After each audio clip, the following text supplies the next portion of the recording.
Assalamualaikum warahmatullahi wabarakatuh. Perkenalkan, saya Fatia Najih Habibi dari Stikes Ria Global Yogyakarta. Pada kesempatan kali ini saya akan menjelaskan organ reproduksi internal wanita. Nah, diawali dengan ovarium. Ovarium merupakan tempat produksi sel telur. Kemudian di sini ada ligamentum ovarium yang merupakan ikatan supaya ovarium tetap berada pada posisinya.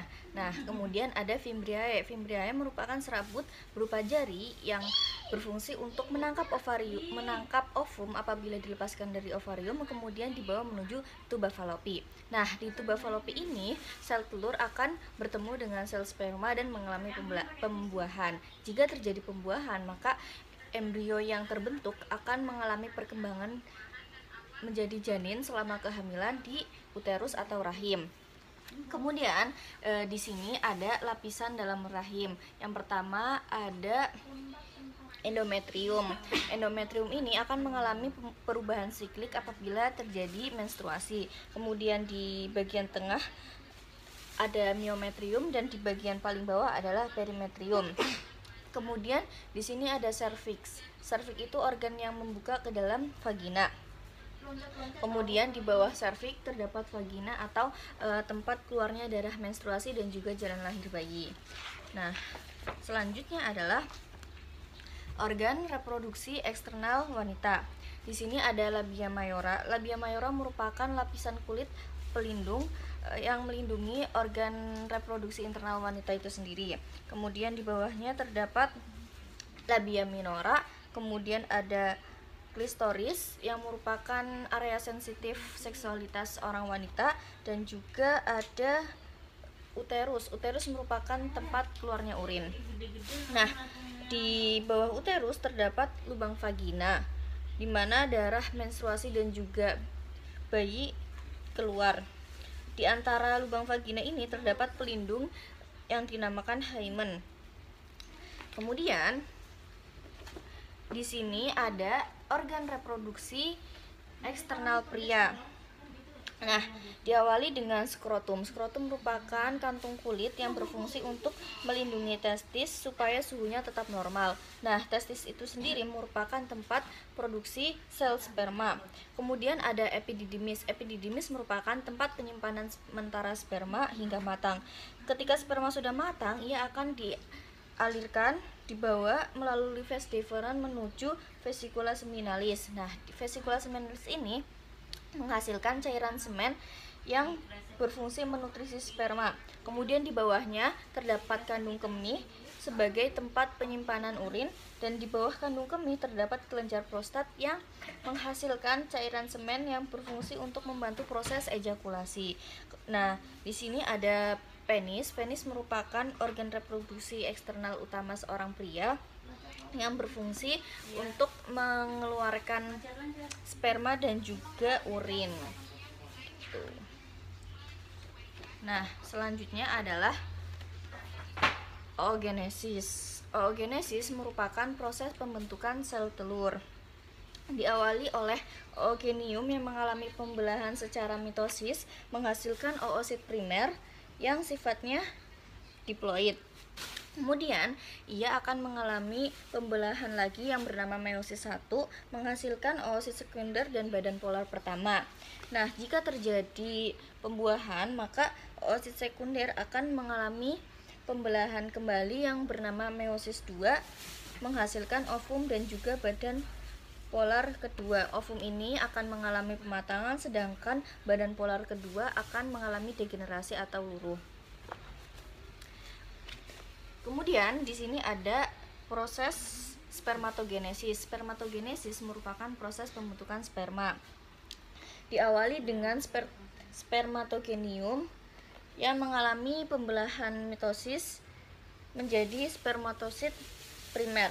Kemudian ia akan mengalami pembelahan meiosis 1 menjadi 2 spermatosit sekunder yang masing-masing bersifat haploid. Nah, kemudian ia akan mengalami pembelahan kembali bernama meiosis 2 menjadi 4 spermatid yang bersifat haploid. Nah, 4 spermatid ini dia akan mengalami penghentian pembelahan dan mengalami diferensiasi menghasilkan 4 sperma. selanjutnya adalah ini, struktur anatomi sperma. Jadi sperma itu dibagi menjadi 3 bagian. Yang pertama ada bagian kepala, kemudian bagian tengah, dan yang terakhir adalah bagian ekor. Di bagian kepala itu sendiri mengandung kromatin DNA yang membentuk kromosom, dan juga terdapat akrosom. Akrosom itu mengandung protein yang dia bisa menembus kulit luar dari sel telur. Jadi yang bisa menembus itu kepalanya ya. Kemudian di bagian tengah ini ada badan sperma, yaitu mengandung mitokondria yang berfungsi sebagai penghasil energi supaya sperma bisa bergerak. Nah, kemudian di bagian paling akhir adalah ekor, di mana ekor itu membantu menggerakkan sperma menuju sel telur supaya bisa melakukan pembuahan. Nah, selanjutnya adalah di sini ada proses fertilisasi ya. Jadi fertilisasi itu dimulai ketika sel telur mengalami ovulasi, yaitu dilepaskan dari induknya, kemudian dia akan mengalami pembuahan, dan hasil dari pembuahan yang terjadi itu pada hari pertama dia bernama sel tunggal atau zigot. Pada hari kedua dia akan menjadi 2 sel, hari ketiga menjadi 4 sel, dan hari keempat menjadi 16 sel. Nah, pada hari kelima ini dia akan berubah menjadi blastokista awal. Kemudian pada hari ke-6 sampai ke-7 ia akan berubah menjadi blastokista tahap akhir. Nah, di hari ke-8 sampai ke-9 ia akan mengalami implantasi, yaitu embrio itu dia mulai berkembang di uterus.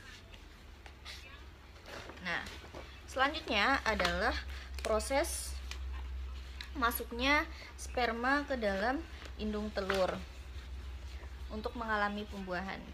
Jadi seperti yang sudah dijelaskan bahwa sperma itu memiliki 3 bagian, kepala, badan, dan juga ekor.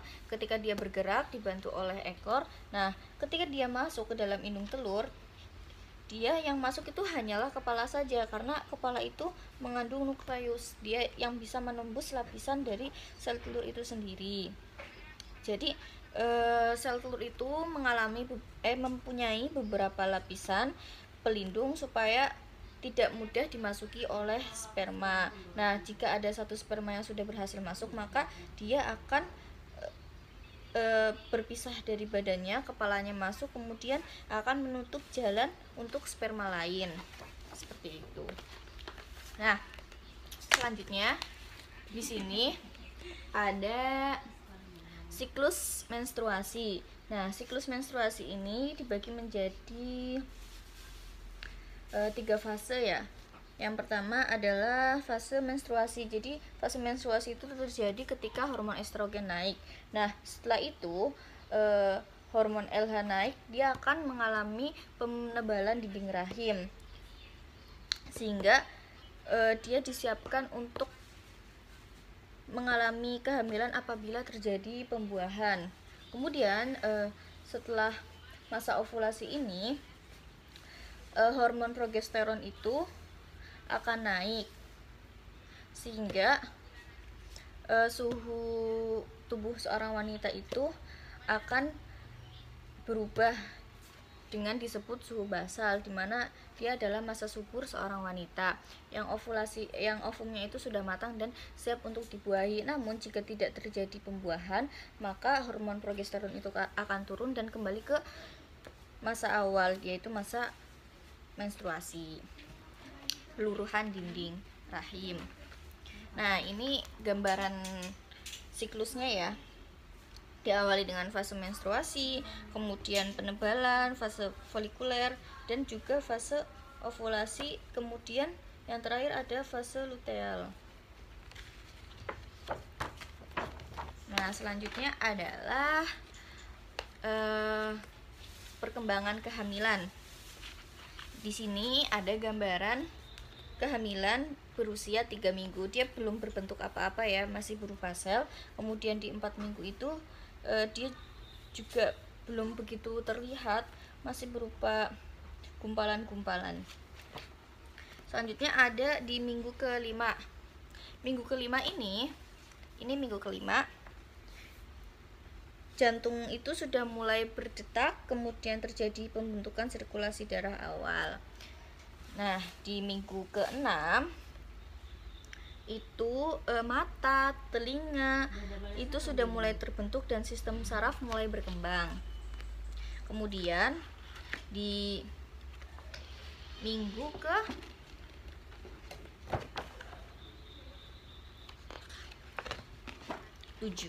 minggu ke-7 ini pembentukan organ utama seperti hati, otak, dan usus sudah mulai terbentuk.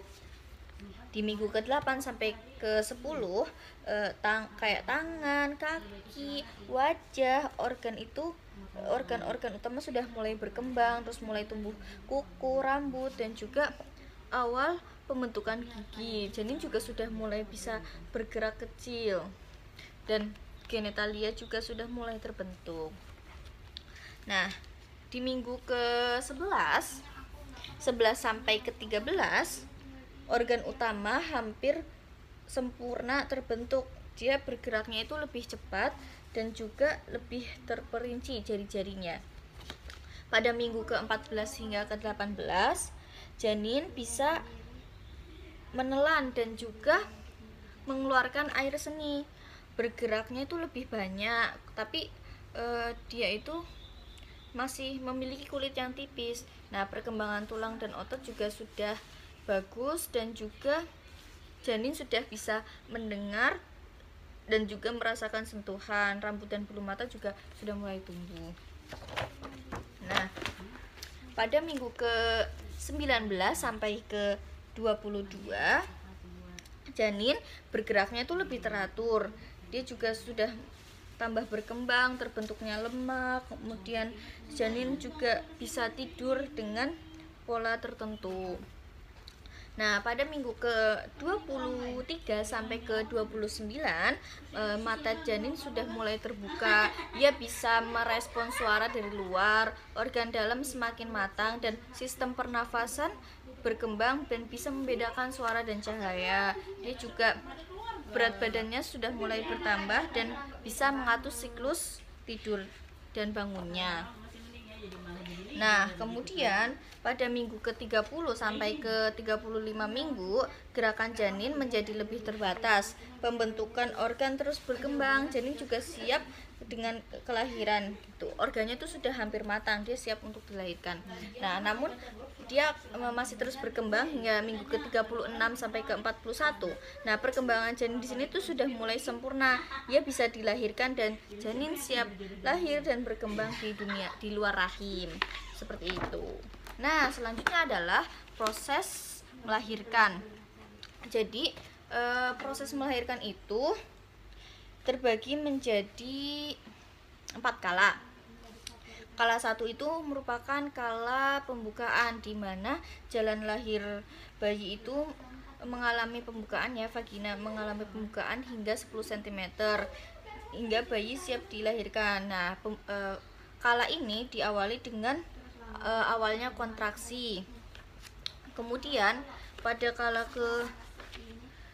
kedua itu bayi dilahirkan. Nih, gambarnya seperti ini.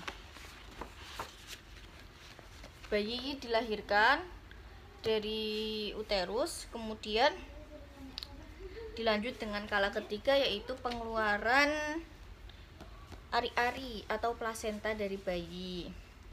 Ia akan keluar dengan sendirinya ketika bayi sudah dilahirkan. Nah, pada kala keempat adalah kala pemantauan atau evaluasi pasca melahirkan. Selanjutnya adalah proses menyusui. Jadi, hisapan mulut bayi pada puting itu merangsang kelenjar hipofisis anterior. Ia memproduksi sejumlah prolaktin. Prolaktin itu sendiri merupakan hormon utama yang mengandalkan pengeluaran ASI. Kemudian refleks letdown dan refleks injeksi susu, di mana hisapan puting dapat merangsang kelenjar hipofisis posterior untuk menghasilkan hormon oksitosin. Nah, di bawah pengaruh hormon oksitosin, alveoli berkontraksi sehingga ia mengeluarkan susu melalui sistem ductus ke dalam mulut bayi, seperti itu. Nah, selanjutnya adalah anatomi payudara. Di sini ada dinding toraks. Dinding toraks itu berfungsi melindungi organ vital dalam dada. Kemudian ada otot dada yang berfungsi menggerakkan adiksi dan membantu menarik bahu ke depan dan ke bawah. Kemudian ada lobus. Lobus itu terdapat 15 sampai 20 jumlahnya. Terus ia itu mengelilingi puting susu seperti jari-jari pada roda. Ia menghasilkan ASI pada saat menyusui.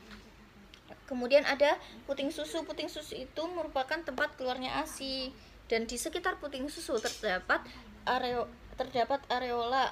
Ia berfungsi melindungi puting dan kulit dari lecet.